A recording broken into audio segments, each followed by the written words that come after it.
Alrighty. Good morning. Good morning. Good morning. This copy's here.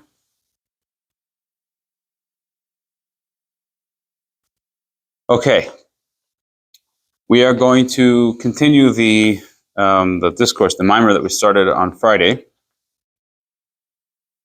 Quick summary: we're learning about the mitzvah of Ahavas Yisroel, loving a fellow Jew, according to Chassidus. This is a mimer from the Tzemach Tzedek, the third Chabad Rebbe, and we're delving into the details of this. We mentioned there's a mitzvah not to hate a fellow Jew. There's a mitzvah to love a fellow Jew like yourself. There's two distinct mitzvahs, but very much related. We mentioned the story of the Hillel the elder, who somebody came to him and said, "Teach me the Torah on one foot," and he said, "What is hateful to you, don't do to others. The rest is this is the entire Torah, and the rest is commentary." And we want to understand what on earth does that mean.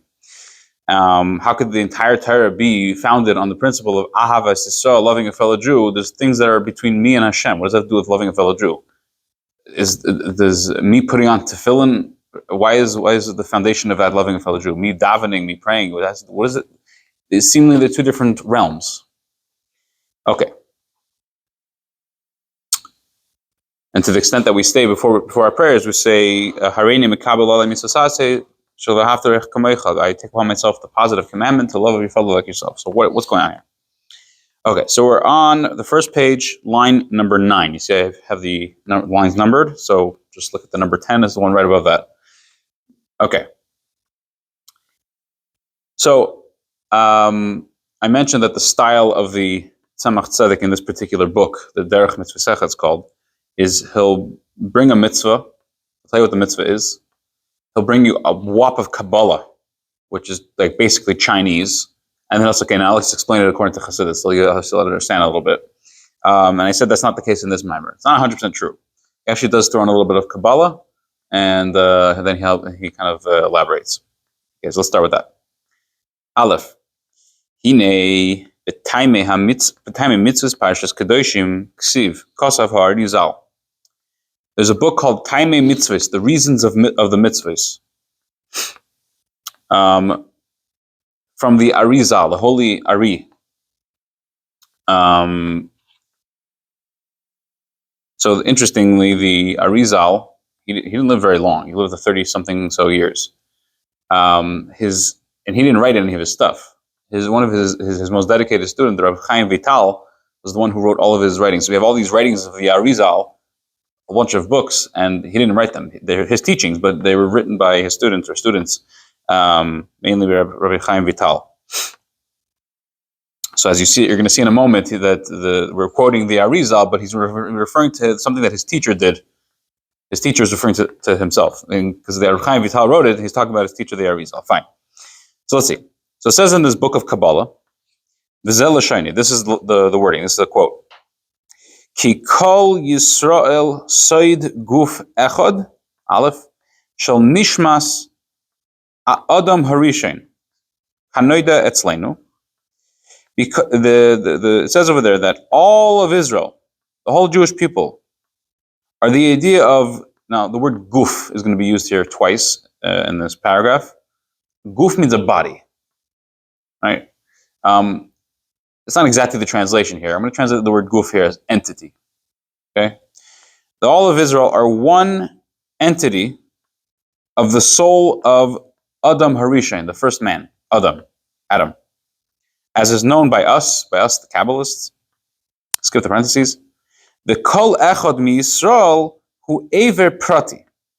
And every single Jew is a specific limb. Okay? Umizeh hu ha'arvus she'adam arev b'shvil chaverei im yechta. And from this is the I forgot the right way to say this in English, the guarantorship. I think there's a better word for that. That the responsibility that exists from one Jew to the next, if the other Jew sins. V'lochein, therefore, noihig moiri zal, my teacher, my master, the Arizal, was accustomed loimar prote haviduyim chulu, to say the specific confessions. Ki kol Yisroel guf echad ad kan l'shoni. Because all of Israel are one entity, ad kan l'shoni, until here is his language, his wording, otherwise known in English as end quote. Okay, so what did we just say? We're all major Kabbalists. We all understand the writings of the Yisroel at first glance, obviously. So that's going to be the Tzemach Tzedek, what he's going to be doing in this mimer. He's going to be explaining what these words mean. But just to elaborate a little bit, the Jewish people are one entity. That's essentially what we're saying. The way it's being described that we are the soul of Adam. Okay, we'll have to get into that. And each Jew is a particular limb within that soul, a limb, so to speak. And that's why we have this idea of guarantorship or responsibility. So a simple example of that, a basic example, Kiddush, yeah? So on Shabbos and holidays, we make Kiddush, we sanctify the day in a cup of wine. So one person could stand and make a Kiddush. Now, here's the thing. Everybody's got a responsibility. Everyone has an obligation to make Kiddush. But practically, what happens is the balabas, the owner of the house, is the one who makes Kiddush for all him and his family and all his guests. And they fulfill their obligation of Kiddush through answering Amen and responding Amen to his making the blessing of Kiddush. Okay? To the extent that even if the guy who's making Kiddush had already made Kiddush, he'd already done this. He fulfilled his obligation for the day. He's done. He can actually make Kiddush again for others who had not yet heard Kiddush. Even if he doesn't drink from the wine. In theory. Why? Because of this idea of arvus, of guarantorship, that each Jew, we're all interconnected in a sense, that we have a responsibility for each other. That's why you hearing my Kiddush can help you fulfill your obligation. Okay. Because of this, the Arizal, the Rabbi Chaim Vital says, would say the confession prayers. What are the confession prayers? Those are the really long stuff that we say on Yom Kippur. The whole thing. This sin and that sin and all the different sins that we've committed throughout the year. So the Arizal would also say it. What? Arizal? You know who the Arizal was? Arizal was a tzaddik gomer. He was a complete, perfect, righteous tzaddik. By the way, there's coffee in the back. You can plug in the machine and you can make coffee. And to say the Arizal had any connection with sin is like saying, I don't know, that the sun turned into a giant elephant yesterday. Like it does. It's even less conceivable than that. They have no connection. Why on earth is he confessing sins? He didn't do anything. He didn't think to do anything. He had no intention to do anything. He had nothing. There was no involvement of him with sin at all. So the answer is, because he felt the sins of other Jews, he was extremely sensitive to them, and he felt the damage that was done by their sins. So he was, so to speak, in a sense, confessing for their sins in an interesting way. But it's all the same idea, that we're all interconnected. Okay. But the main idea to bring out of here is that we are two things. One is that the Jewish people, Jewish souls are one entity. Another thing is that this one entityness stems from the fact that we are the soul of Adam. We'll see what this means. Okay. So we're on line number 12. Okay, toward the end of the line. Ubi or devara, the explanation of his words, the words of the Arizal, is who she'adam harishain hayaklolus kol hanashamis kulam shebi Yisroel. Adam harishain, the first man, Adam, he comprised within himself all the souls of all of the Jewish people. Let's get the parentheses. Shehayaklol kulam. He included within himself all of them. Mehem nitlim beroishai. Some of them are connected with his head. Mehem bizroyai. Some are connected with his arm. Chulu, etc. You can go on further, and some are connected with his feet and his legs and his stomach, and so on and so forth.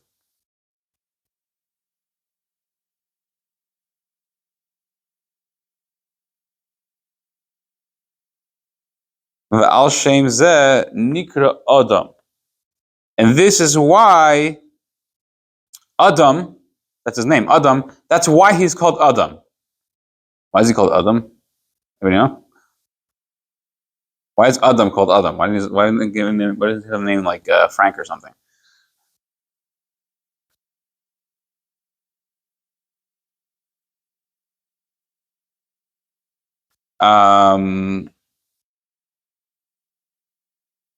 The Adam is called Adam, as it says in the pasuk in the Torah, that he's min ha'adama. He's from the earth, from the ground. That's why he's called Adam. That's what the pasuk says. He's min ha'adama. Adam means the earth, the ground. However, there's a deeper meaning why he's called Adam. It says in Kabbalah, which we're about to say now, that he's nikra Adam edame le'elyon. Edame le'elyon is a quote from a verse. I think it was Nebuchadnezzar. It was a wicked, horrible king, and he considered himself a god. So he said, "Edame le'elyon, I am similar to the supernal one, to the one above." That's what it means. I am similar to the one above. In Chassidus, this phrase is used in a positive sense, in a holy sense. That there are certain levels of godliness which are, so to speak, similar to higher levels of godliness. So Adam, he's called Adam because Edame, that's where the word comes from, Adam, and Edame means I am similar to. Okay? It's the same letters. Edame le'elyon, I'm similar to the one above. Kihu bechina klolis. Because Adam, the soul of Adam was a general level. We're going to explain all this as we go along. V'nimshach mibchinas Adam dile'ela, and he stems from the level of the supernal man. This is Kabbalistic stuff.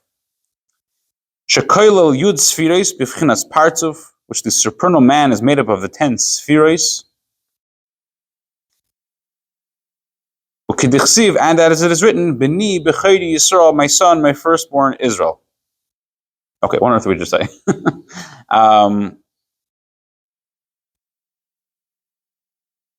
With 3 minutes. How are we going to do this in 3 minutes? Let's try it in short.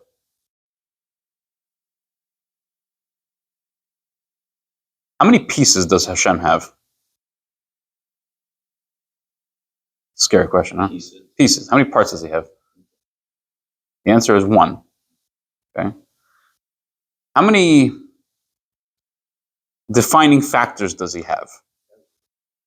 The answer is also, 1, but really none. Like you can't capture Hashem in any sort of description.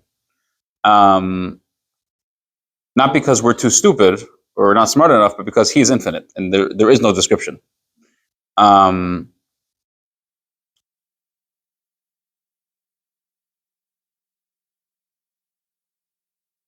We find in the Torah, Hashem took us out of Egypt, b'yad chazaka uvizraya netuya, with a strong hand and an outstretched arm. How big is Hashem's hand? How long is his arm? I'm just wondering. But 1 second, I thought he doesn't have arms and legs and hands and talk about Hashem's head as well. It says in Torah. What does this stuff mean? Is he infinite and he's beyond description? Or he has hands and legs? But that makes it even more confusing. There's another verse that says, Ki lo adamhu. He's not a person. So he's not a person, but he has hands and legs. What's going on here?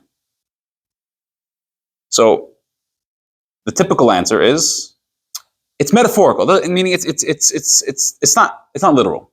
He doesn't have hands and feet. He doesn't have an arm. He doesn't have a hand. It's representing an idea that just as somebody who's very strong, with a strong hand, they can make big things happen. They're very powerful. So Hashem is very powerful. So to help illustrate that idea, the Torah uses the word hand. That he has a strong hand, that he took us out of Egypt in a very mighty way. Does it mean Hashem has a hand? No, God forbid. He's Hashem. So Kabbalah and Chassidus has a very interesting take on this. Because here's the thing. The Torah is the Torah of truth. Teres emes, Teres of truth. It says Hashem he uses a hand to take the Jews out of Egypt. It means he uses a hand. Is it lying? No, it's just it's giving an idea, an analogy. Okay, if it's an analogy, then it's not true. But the problem is, if it is true, then it's blasphemy. What's going on over here? So Kabbalah and Chassidus explain it like this. We have 30 seconds, but we'll try to start it in a nutshell. Hashem created 10 things called spheres, which I've seen translated as spheres, which is not, it just sounds like the same word. It's not like a translation. 10 expressions. Let's use the word expressions. It's not a good translation, but 10 expressions with which to create and to conduct his worlds. There's chachma, which again is poorly translated as wisdom, bina, understanding, das, knowledge, chesed, gvura, kindness and severity, all the way down to malchus, which is kingship. 10 of them. Hashem acts through these 10 expressions. He doesn't need to. He decided to. So we're talking about Hashem's hands and legs, and he acts through certain body parts. We're talking about these spheres. To say that Hashem is chesed, and Hashem is gevura, and Hashem is chachma, that he is these levels, that's idolatrous. That's not correct. It's not true. So he's unified with these things, and he acts through them. That's the correct way. That's what's going on. So when he says he takes us out of Egypt with a strong hand, he took us out with gevura, with the level of gevura, this power, this might. So he used a hand, but it's not a physical hand. It's not even a spiritual hand. It's a godly hand. But it's not Hashem himself. So he's beyond description. He's infinite. And he acts through these, let's call them finite levels.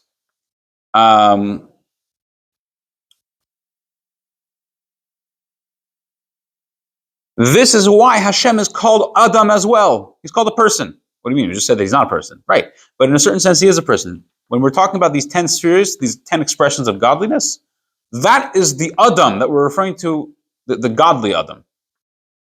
We talk about, we're going to talk about tomorrow, Mitzvah Shem, God willing, how Adam, the guy that we were talking about, comes from he's similar to above. He's similar to these 10 levels, these 10 spheres.